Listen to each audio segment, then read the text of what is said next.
Hai guys, gue lagi ada di Urban Republic di Asta District 8 buat nyobain konsol gaming handheld nih. Ayaneo Geek yang resmi meluncur di Indonesia. Harganya 20 jutaan. Dan ini tuh PC dalam genggaman banget sih, karena prosesornya AMD Ryzen U series memang, tapi selain bisa dipakai buat main game aja, tapi productivity juga bisa.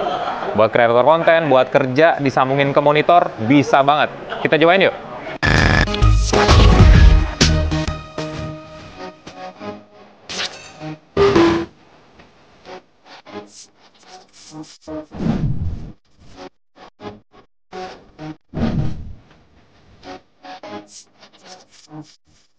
Yuzon udah pernah nyobain Asus ROG Ally, dan sekarang nyobain Ayaneo Geek. Jujur, konsol ini berasa lebih kecil rasanya, tapi juga agak lebih berat di tangan.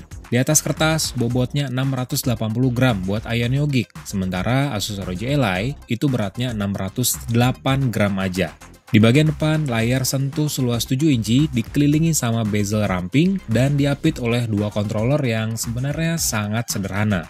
Beneran deh, Ayaneo Geek ini jadi konsol sederhana tanpa gimmick yang aneh-aneh.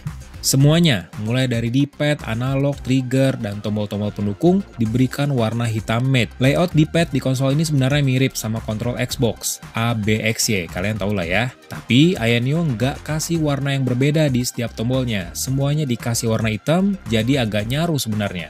Alhasil buat gamer yang nggak terbiasa pakai Xbox, agak bikin kagok juga saat pertama kali pakai Ayaneo Geek. Nggak lengkap dong kalau nggak ada RGB. Ayaneo Geek emang ada RGB-nya, tepatnya pada analog kiri dan kanan konsol ini. Tapi entah kenapa, penerangan RGB-nya kerasa boring. Warna yang dipancarin kurang terang dan kurang asyik rasanya. Beda lah sama Asus ROG Ally yang udah kami coba sebelumnya. Ada plus minus emang dari konsol gaming handheld besutan perusahaan asal China ini. Kelebihan Ayaneo Geek, dengan ukuran yang lebih kecil, konsol ini sebenarnya nyaman digenggam. Apalagi grip pada tepian bawah kontrolernya juga pas di tangan. Kemudian ketersediaan port pada Ayaneo Geek juga lengkap. Total ada 3 port USB-C, di mana 2 diantaranya adalah USB Gen 4 yang terletak di atas dan 1 di bawah buat ngecas atau menghubungkan Ayaneo Geek dengan docking khusus. Nah, ngomongin docking, Ayaneo kasih docking ini secara gratis dalam bundling khusus saat pembelian. Dan di docking ini ada banyak port tambahan termasuk HDMI, terus juga USB Type-C, USB-A, microSD, sampai SD card reader.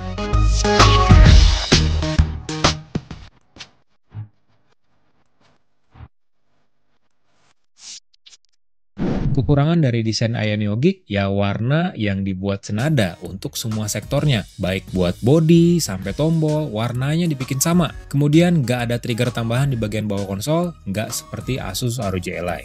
Biasa banget emang layar dari Ayaneo Geek ini. Nggak ada refresh rate tinggi, IPS LCD pula. Standar banget dan kurang lah buat sebuah konsol gaming yang harganya 20 jutaan. Bayangin aja deh Asus ROG Ally, konsol ini memang layarnya IPS LCD, tapi resolusinya tinggi dan dukung refresh rate sampai 120 Hz. Layar Ayaneo Geek luasnya 7 inci dan resolusinya pun 1280x800 pixel.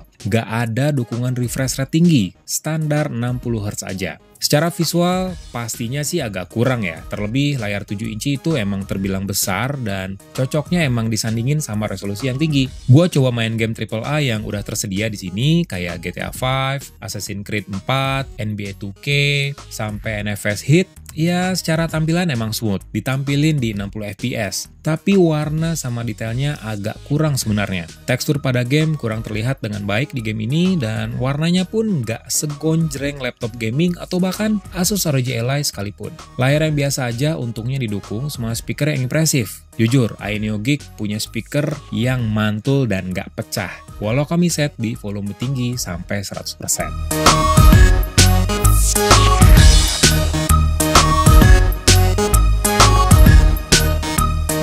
Kalau Asus ROG Ally pakai prosesor AMD yang memang dibuat khusus buat konsol gaming handheld, Ayaneo Geek malah pakai chipset yang biasa dipakai sama laptop ringkas masa kini. Ya, AMD Ryzen 7 6800U.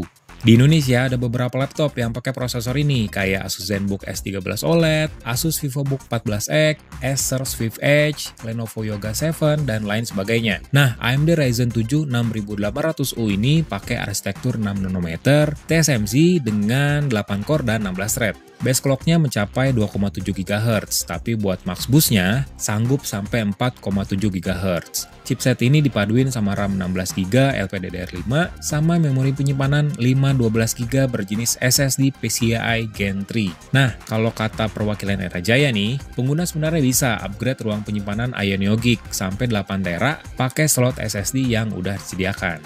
Kalau baterainya 50,25 Wh, tapi kita belum menguji secara komprehensif, jadi masih belum tahu nih kapasitasnya ini bisa tahan sampai berapa lama.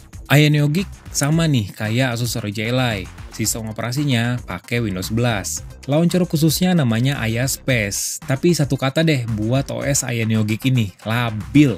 Kami nyebut ini karena Aya Space bukanlah UI yang seperti kita bayangin, nggak kayak Asus ROG Ally. Ini cuman aplikasi yang bisa dijalani dengan klik, menyentuh 2 kali di layar lah pokoknya, di desktop Windows 11. Kita dapat dengan mudah berpindah antara Aya Space dan user interface Windows 11, kayak gonta-ganti aplikasi di laptop Windows. Agak anehnya lagi nih, perwakilan Era Jaya bilang kalau konsol yang beredar di Indonesia akan berjalan di Ayaneo OS berbasis Linux, tapi sampai sekarang belum ada OS tersebut karena masih ada beberapa bug, jadi masih dikembangin lah khusus buat gamer Indonesia. Bicara soal Aya Space, sebenarnya launcher ini punya tampilan yang bikin pengguna bisa memilih game di library-nya, mengatur performa perangkat sampai menyesuaikan berbagai pengaturan lainnya. Ada beberapa fungsi yang bisa dimanfaatin, yang terpenting sih mode-mode yang memungkinkan pengguna menyesuaikan kinerja perangkat kayak power saving, balance game, sampai pro mode. Ada juga pengaturan buat kontrol kecepatan kipas pendingin di mana wild menjadi level tertingginya.